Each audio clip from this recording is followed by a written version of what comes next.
నమస్కారం. నేను మీ సత్యనారాయణ రజని సాక్షికి టీవీ నుంచి మాట్లాడుతున్నాను.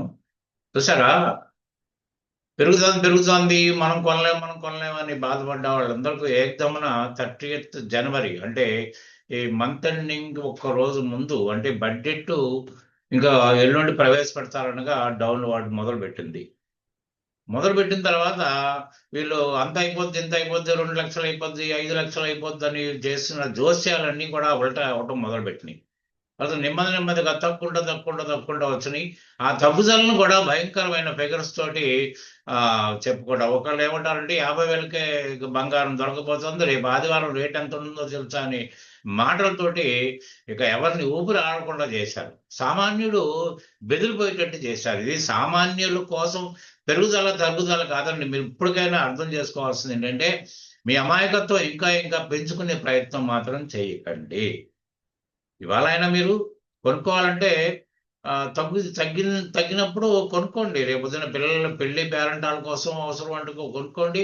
లేదులే పిల్లలకి ఇప్పుడు ఈ బంగారం ఇచ్చి అవసరం లేదులే అనుకుంటే బాండ్ల రూపంలో కొనండి. రేపొద్దున గవర్నమెంట్ పాలసీ 14 నుంచి వాళ్ళ సావరెన్ బాండ్స్ మీద ఆర్‌బీఐ నుంచి కొంటేనే మూలధనపు లాభం లాభం పైన టాక్స్ రాయితీ ఇస్తా అన్నారు. లేకపోతే ఇవ్వరన్నారు కూడా మీరు భయపడాల్సిన అవసరం లేదు.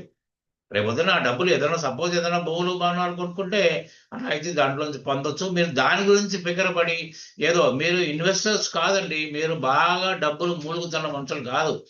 మీరు కొంతమంది అపరాల వ్యాపారం చేస్తూ ఉంటే, కొంతమంది బంగారం, వెండితో వ్యాపారం చేస్తున్నారు. అది వాళ్ళకి అవసరం. మీకు కాదు కదా! కాబట్టి మీరు పరుగులు పెట్టే అవసరం లేదు. మీరు దిగులు పడాల్సిన అవసరం లేదు. ఇంకా చూసారా, తరుగుతుందన్నారు. ఇప్పుడు పెరుగుతోంది అనాల్సిన పరిస్థితి వస్తుంది. గోల్డ్ విషయం వచ్చేటప్పటికి 6,600 పెరిగింది. తర్వాత వెండి వచ్చేటప్పటికి రూ. 20,000 దాకా పెరిగింది. రేపు ఇంకా పెరగొచ్చేమో. అలా పెరుగుతుంది, తరుగుతుందనే మాట జోస్యాలు ఎంతవరకు నిజం అనేది మీకు అర్థమైపోతుంది. కాబట్టి ఆ గ్యాంబ్లింగ్‌లోకి, ఆ మాటల ధోరణిలోకి మీరు ఎళ్ళటానికి ప్రయత్నం చేయకండి. తర్వాత ఏంటంటే, ఇప్పుడు ఈ గోల్డ్, వెండి ఇవన్నీ కూడా ఎంసీఎక్స్ మా దాని మీదనే ఆధారపడి ఉంటుందండి. అంటే కమోడిటీ ఎక్స్‌చేంజ్ ఆఫ్ ఇండియా.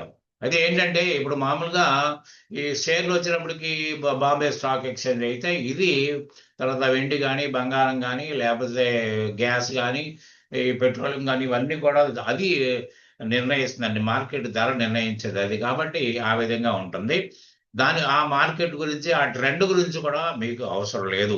ఇప్పుడు కావాలంటే కొనుక్కోండి, దాచిపెట్టుకోండి.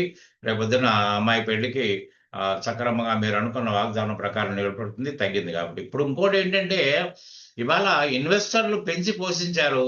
చాలులే అనుకున్నారు. మళ్ళీ వాళ్ళ ప్రయత్నాల వల్లే, వాళ్ళు తిరిగి అమ్మటం వల్ల, ప్రాఫిట్ బుకింగ్ దాని మీద అమ్మటం వల్ల మళ్ళీ రేట్ డౌన్ అయింది. మళ్ళీ మొదలెట్టింది. అంటే ఇప్పుడు ఎప్పుడు కూడా మీకు ఇప్పుడు ఎవరికీ ఇది మీకు బై ఆన్ డిప్స్ అనే పాలిసీని అంటే ఇవాళ రేట్ ఉంది, కొంటున్నాడు.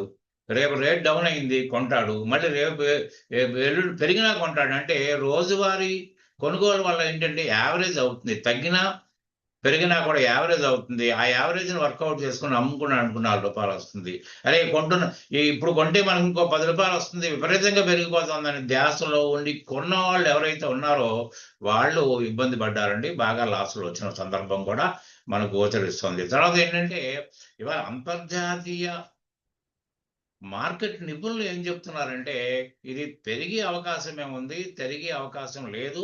పెరగడానికే 100కి 100 పాళ్ళు సూచనలు కనిపిస్తున్నాయి కాబట్టి, ఈ ఈ సూచనలు ఇవి పెరుగుదలకే అవకాశం ఉంది కాబట్టి జాగ్రత్త పడండి. ఇది ఇన్వెస్టర్ల మార్కెట్ అండి.